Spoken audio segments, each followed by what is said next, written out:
Sister rejects arranged marriage. Parents push her fiancé onto me. Before we begin the story, make sure to subscribe to our channel and never miss more incredible stories every day. Try it on, my mother says, sliding my sister's engagement ring across the table like it belongs to me now. The gold catches the light. For a second, I think she is joking. Then I look at my father. He isn't smiling. Arjun, the man my sister was supposed to marry in 6 weeks, sits 2 chairs away with his hands folded, calm as a surgeon. He doesn't even look surprised. I keep staring at the ring because looking at their faces feels worse. I'm not touching that, I say. My mother's voice turns soft in that way she uses when she wants to sound loving and reasonable. Maya, don't make this uglier than it already is. We are trying to solve a family problem. A family problem. Like Priya walking away from her own engagement is a stain to scrub out. Like I'm a spare part they can pull from storage. I'm 28. I live alone in a 1-bedroom apartment 15 minutes away. I work at a physical therapy clinic. I pay my own rent, and I have spent most of my life being the daughter who doesn't cause trouble. Priya is the brilliant, dramatic one. I'm the dependable one. The one who remembers birthdays, drives my parents to appointments, nods through lectures, keeps the peace. My father says, the families are already connected. The venue is booked. The gifts are exchanged. If you step in, people will talk for a week and move on. Step in. Like this is a shift someone forgot to cover. I finally look at Arjun. He gives me a small smile, like we're adults discussing a business proposal. I know this is sudden, he says, but sometimes life chooses differently than we expected. That is when the nausea hits. Not because my parents are saying this out loud, but because Arjun sounds prepared. Too prepared. Like this conversation happened before I walked in. I push back my chair so hard it scrapes the tile. My mother flinches. My father's jaw tightens. Arjun lowers his eyes, patient, polished, pretending not to enjoy my shock. You're all insane, I say. Priya says no. So now you just move to the next daughter? My mother whispers, lower your voice. I laugh once. No. Tell me why he isn't shocked. Nobody answers. That silence tells me more than anything they've said so far. I should have left then, but Arjun said one sentence that changed everything. People like to say daughters in families like mine are loved fiercely. That can be true. What they leave out is how often that love comes with instructions. Smile properly. Sit properly. Don't embarrass us. Don't make every feeling public. Priya broke those rules like she was born with scissors in her hands. I followed them so closely I stopped knowing where they ended and I began. Growing up, my sister and I were measured against each other in opposite ways. Priya was the bright flame. She argued at the dinner table, switched majors twice, dated men my parents hated, and somehow made chaos look glamorous. I was the easier child. I packed the leftovers. I texted when I got home. I understood early that peace in our house was never free. Someone had to pay for it quietly. My mother rewarded obedience with approval so subtle it felt like rationed water. Maya is mature, she'd tell relatives. Maya understands family. What she meant was, Maya bends without making noise. Marriage was treated like a milestone on a family spreadsheet. Not romance. Not partnership. Timing, status, education, background, reputation. My father called it thinking long-term. Once, when I was 24 and said maybe I didn't want to marry just because everyone expected it, he folded his newspaper and said, then don't be surprised when life becomes harder than it needs to be. Even when they weren't cruel, they were dismissive in a way that made me feel invisible. A month before Priya's engagement party, I told my mother I was thinking about applying to a graduate program so I could move into sports rehab. She barely looked up from her phone. That's nice, she said. But first let's get your sister settled. After Priya got engaged, every conversation turned into wedding logistics. Guest count, jewelry, the restaurant for the formal dinner, Arjun's family preferences. My mother floated through it all like a woman finally getting the public story she wanted. My father started smiling more around other people. Priya smiled too, but only with her mouth. I noticed that long before anyone admitted something was wrong. Then Priya called me at midnight and sounded like someone already halfway gone. If I leave, will you still talk to me? That was the question. No hello. No setup. Just that, dropped into my kitchen while I stood barefoot, holding a mug of tea gone cold. I said, what do you mean if you leave? On the other end of the line, Priya breathed like she had been crying for a while and then got tired of it. Nothing. Forget it. Priya, just answer me. Yes, I said. Obviously yes. What's going on? But she didn't tell me. She only said she was overwhelmed, that everybody was moving too fast, that maybe she had made a mistake. I asked if Arjun had done something. She was quiet long enough for me to feel my pulse in my throat. Then she said, I can't do this, and hung up. 2 days later, she ended the engagement. My parents told people it was stress, then cold feet, then a misunderstanding. The story changed depending on who was asking, which was my first real clue that they were hiding something. If Priya had simply changed her mind, my mother would have raged in private and performed grace in public. Instead, she panicked. She started calling relatives before Priya could. My father canceled a golf game to meet with Arjun's parents that same afternoon. At home, the atmosphere felt less like heartbreak and more like damage control. My mother hissed into the phone behind closed doors. My father kept asking where Priya was, not if she was okay. When she finally came home to collect some clothes, her eyes were swollen and she refused to stay in the same room as Arjun's framed engagement photo. She turned it face down without a word. What happened? I asked when I caught her alone in the hallway. Don't start, she muttered. I'm not starting anything. I'm asking. She pressed her lips together so hard they lost color. I just can't marry him. Why? She looked at me then, and I saw fear before she shut it down. Because I said no. Isn't that enough? It should have been enough. Instead, my mother cried about humiliation. My father talked about commitments. They spoke about the match as if it were a contract, not a human decision. That evening, I heard my father say something through his office door that made my skin go cold. He told my mother, we cannot afford for this alliance to collapse now. If my parents had blurted out the idea in one awful burst, maybe I would have fought it sooner. Instead, they introduced it like poison in small doses. First, my mother asked me to come over just to keep her company, because Priya was avoiding the house. I found her at the table with wedding catalogs still spread out, even though the engagement was supposedly over. She touched a page showing centerpieces and said, such a waste. Then my father joined us and spoke in that measured tone he uses when he wants to make something ugly sound sensible. Arjun's family has behaved with dignity, he said. They have not blamed Priya publicly. They are willing to be flexible. Flexible about what? I asked. My mother looked at me over her glasses. Don't be dramatic. We are just talking. For 2 days it was all implication. You always got along with him. You're at the right age. The families already know each other. Do you know how hard it is to find a man with his background? Every sentence treated Priya's refusal like an inconvenience. Every sentence erased me a little more. Then came the restaurant. My parents invited me to dinner and forgot to mention Arjun would be there. He stood when I arrived, smiling like this was normal. My stomach dropped. You should have told me, I said to my mother. If we told you, you would have refused to come, she said. Halfway through the meal, after fake small talk and food I couldn't taste, my father put his napkin down and said, this does not have to be a scandal unless you make it one. I stared at him. You cannot be serious. Arjun spoke before either of my parents could. Maya, I know the circumstances are unconventional, but I am open-minded. I believe compatibility can grow. Open-minded, as if you were doing charity work. I felt heat rise from my chest to my face. Did you ask Priya the same way? Like you were hiring staff? My mother's eyes flashed. Enough. No, I said. Actually, not enough. This is insane. My father lowered his voice. Sit down. You are embarrassing us. I stood anyway. My chair knocked the wall. Arjun's expression barely changed, but one hand tightened around his glass. That was the first crack in his polished mask. Then he said, your sister was never the better fit. After the restaurant, I stop answering my mother's calls for 2 days. She responds by escalating. First texts, then voicemails, then a message that says, call me before other people start hearing the wrong version.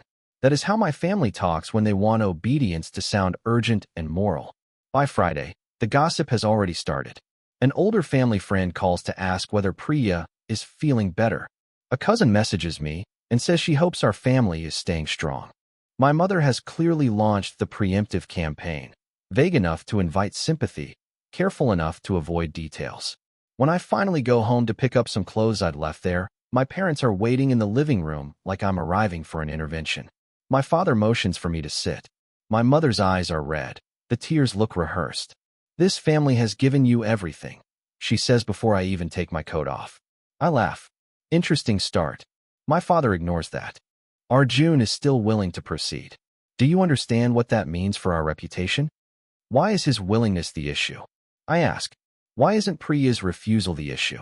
Because Priya is acting irrationally, my mother snaps. And you are old enough to understand sacrifice. There it is. The word beneath all the others. Sacrifice, which in our house usually means your pain is useful to someone more powerful. I ask where Priya is. My mother says she is staying with a friend and making everything harder. The bitterness in her voice stuns me. That night, Priya finally answers my texts. I ask if she knew they were pressuring me. Her reply comes 10 minutes later. I told them not to drag you into this. I type back. Then why aren't you stopping them? No answer. That silence hurts more than my parents' manipulation.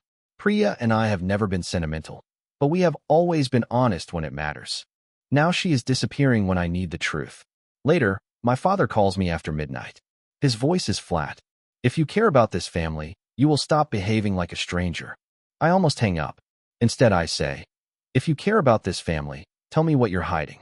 He goes quiet for one beat too long. The next morning, I find proof that someone is finally slipping.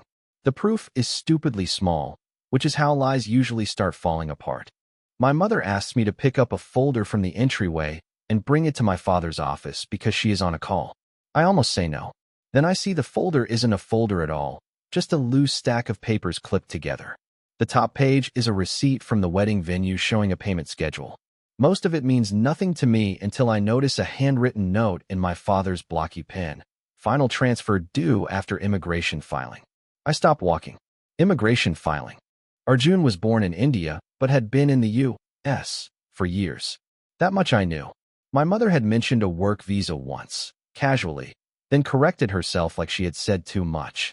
At the time, I didn't think about it. Standing in my parents' hallway, holding paperwork they definitely did not mean for me to read, I think about it a lot. I snap 2 quick photos before I hear my father's chair move in his office. Why are you standing there? He calls. Coming, I say, and my voice sounds normal enough to fool him. I hand him the papers. He takes them without looking at me. On his desk, face down beside the keyboard, is a second phone. Cheap black case. No lock screen photo. My father is the kind of man who still squints at technology and makes Priya reset his banking password twice a year. A second phone makes no sense.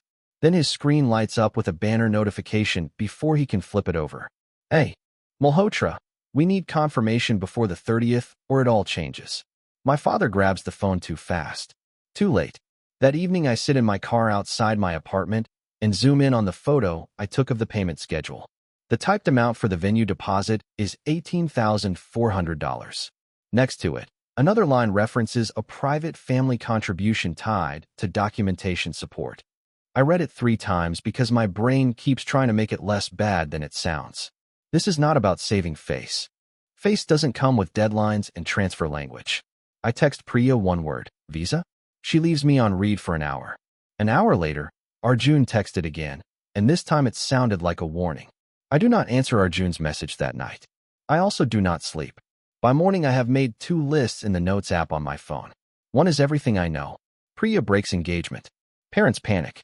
Arjun stays weirdly calm. Payment schedule mentions immigration filing. My father has a second phone. The other list is everything I need. Whose visa? What deadline? Why my father is involved. I call in sick to work for the first time in almost a year and hate how relieved I feel. Digging for the truth feels cleaner than waiting to be cornered again. My first stop is the wedding venue. I tell the coordinator I'm helping my mother organize refunds because she is too upset to speak clearly. It is a manipulative lie, but by then I am done pretending decency alone will protect me. The coordinator can't release full records, but she confirms something I wasn't expecting. The cancellation fee was waived because the booking was never formally canceled. It was transferred to a new name pending family confirmation. Transferred? To whose name? I ask. She gives me a tight smile. I'm sorry, I can't discuss that. That answer tells me enough. Next, I search Arjun online properly, not the polished version families circulate in group chats. LinkedIn. Professional licensing. Public business records. I find a consulting company registered 18 months earlier, then dissolved 9 months later. I find an old address in New Jersey that doesn't match anything he told us. I find a court filing for a civil dispute involving an unpaid private loan. The amount is $47,000. My hands start shaking. At noon, Priya finally calls. "Stop digging," she says without greeting me. "No. Maya, I'm serious." "So am I. Did he need to get married for immigration?" Silence. Then she says, "That's part of it. Why didn't you tell me?" I ask. "Because once I told them I was out, I thought that would be enough. You know they're trying to make me take your place." "I know." Her voice breaks on the last word. "I told them not to." "That's not an answer." "No," she says. "It's not." Before I can push harder, she hangs up again. I'm sitting in my car outside the courthouse when another number calls me. When I answered, a stranger told me she used to work for Arjun. The woman asks if we can meet somewhere public. An hour later, I'm in the corner of a coffee shop with a stranger named Nisha who looks like she regrets every life choice that brought her here. She used to do administrative work for Arjun's consulting company.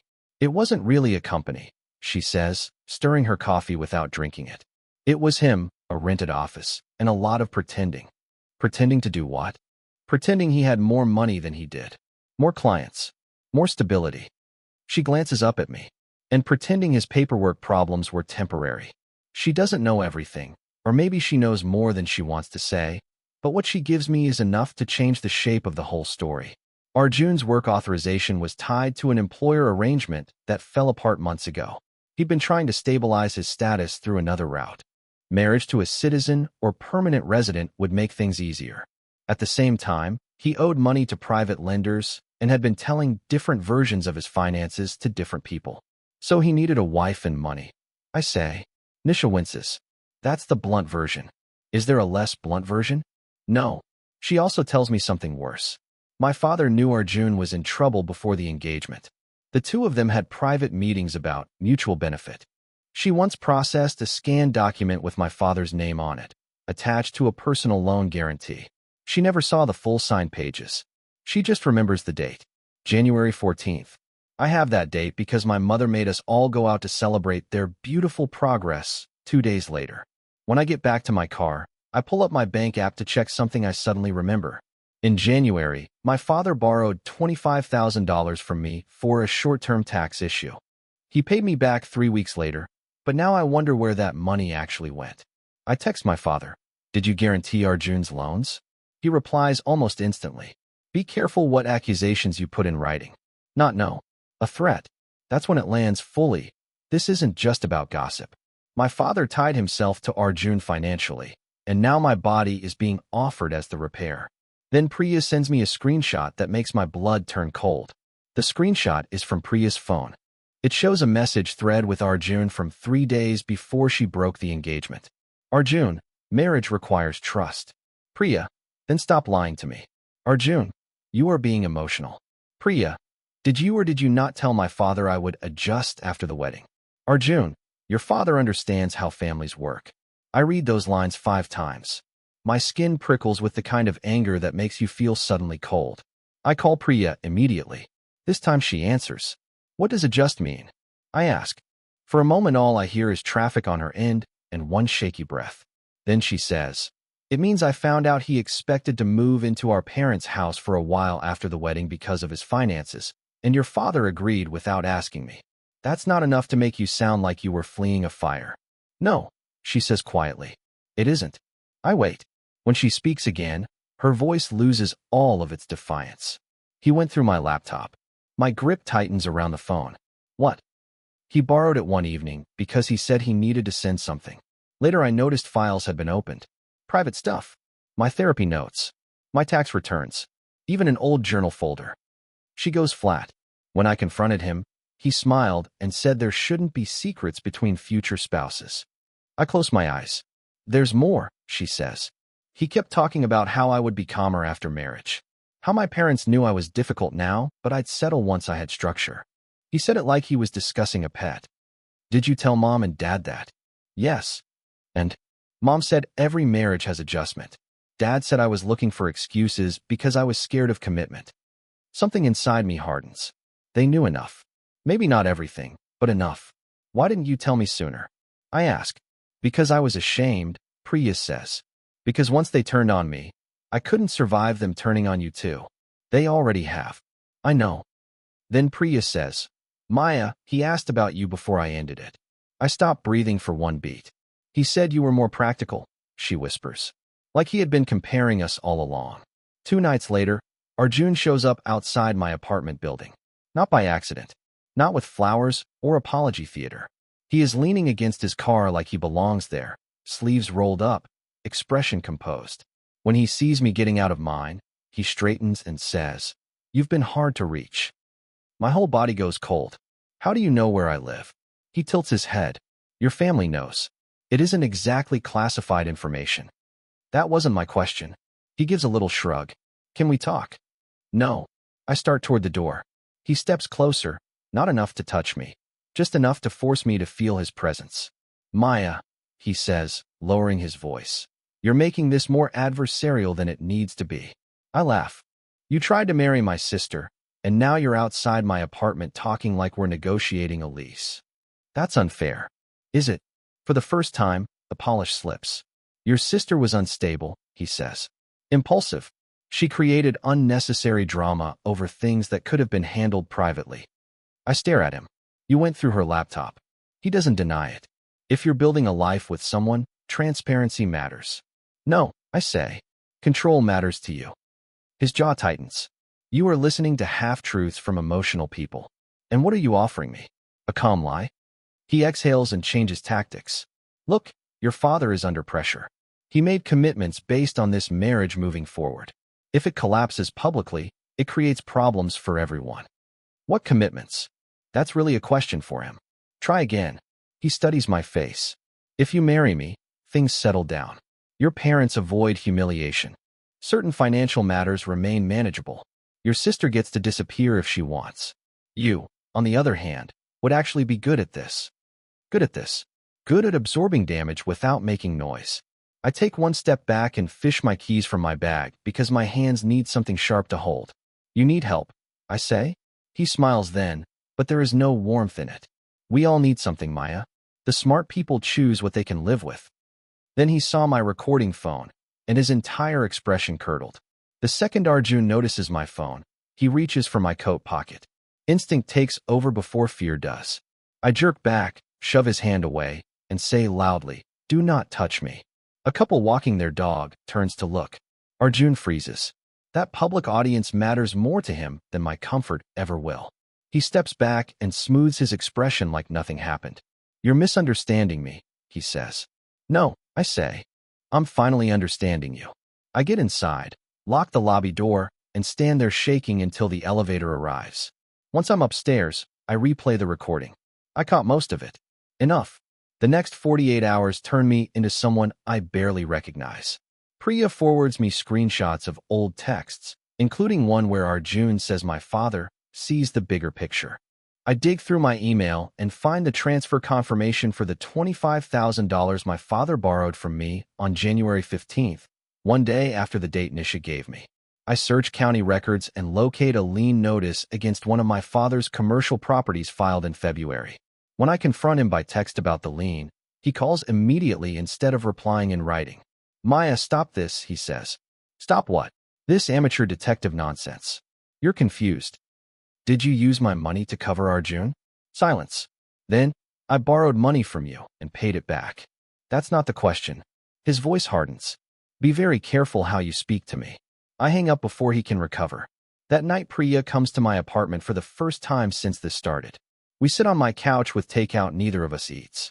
Together we build a timeline on my coffee table using receipts, screenshots, dates, and notes. January 14th, loan guarantee. January 15th, my transfer. February 3rd, lien filing.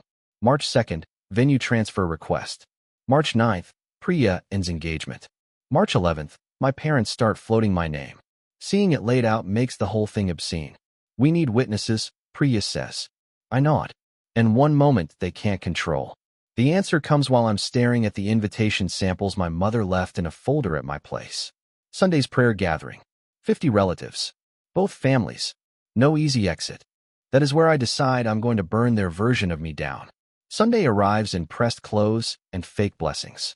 My mother has transformed the house for the prayer gathering, as if flowers and silver trays can purify what she has been trying to do. Relatives fill the living room in soft fabrics. Arjun arrives with his parents and wears a pale kurta like innocence can be tailored. My father moves through the crowd smiling. Priya comes in 10 minutes after I do and ignores everyone except me. The prayers begin. People bow their heads. I don't. I keep feeling the shape of my phone in my palm, screenshots in my bag, the pulse beating against my ribs. For one brief second I almost back out. Not because they deserve protection, but because public truth is still a kind of explosion. Then my mother stands up to thank everyone for their support during a difficult family transition. She says it with one hand resting on my shoulder. That does it. I step away from her touch and say, louder than I planned, "You should tell them what the transition actually is." The room stills. My father gives me the look he used to give us as children when company was over and punishment was being delayed. "Maya," he says, smiling through his teeth, "not now." "No," I say. "Now is perfect." I connect my phone to the television before he realizes what I'm doing. Priya had tested the screen mirroring. The first thing that appears is the text thread where Arjun tells her our father understands how families work. Then the screenshot about her adjusting after marriage.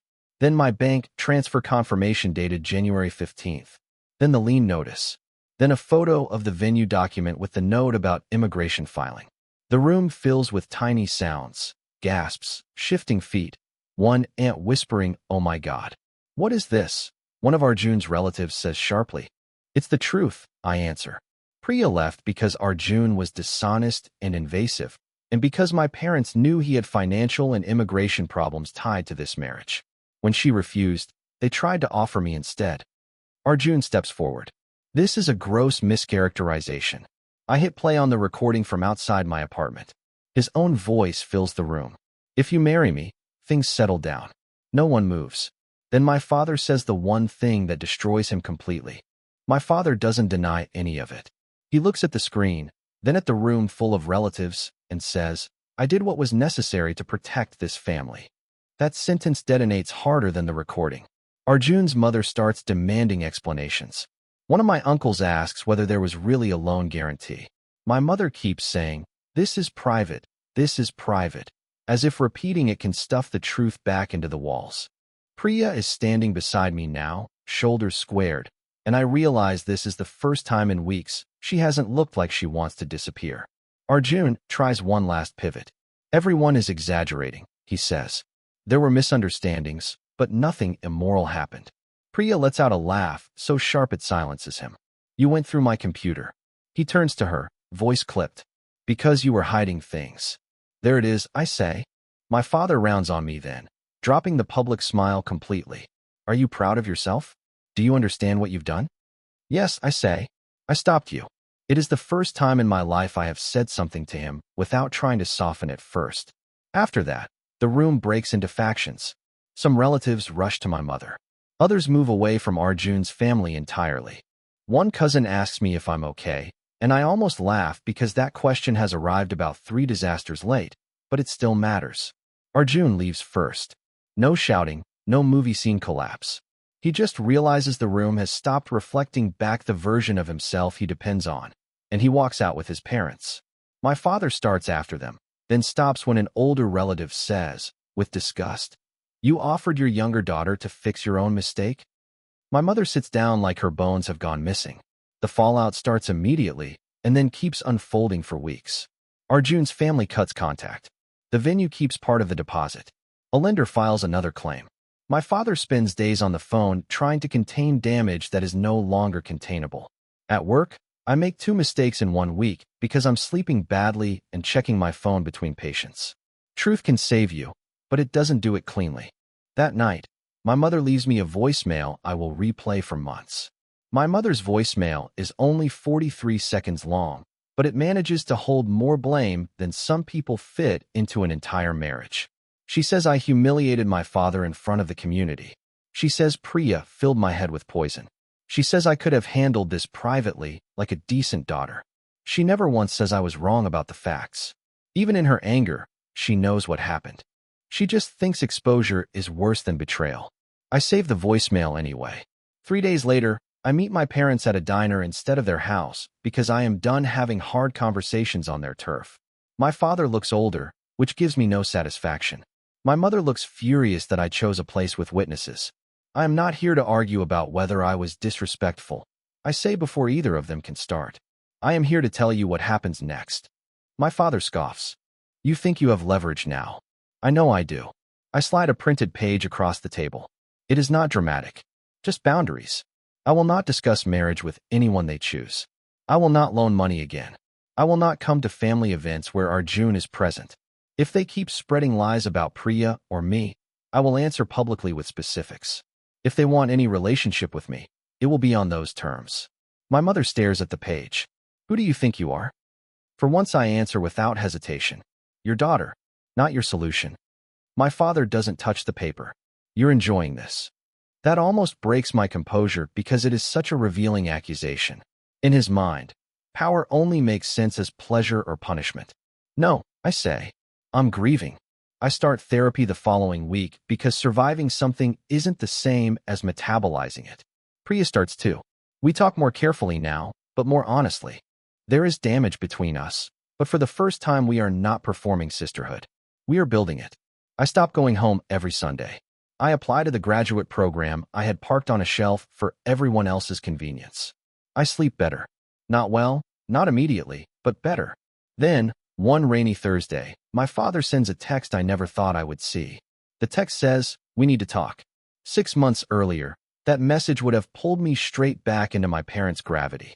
I would have gone over after work, sat at their table, accepted tea I didn't want, and let the conversation become another maze where my feelings were the least important thing in the room. This time I stare at the screen, finish my dinner, and answer an hour later. You can say what you need to say here. He doesn't reply for a long time. Then, your mother misses you.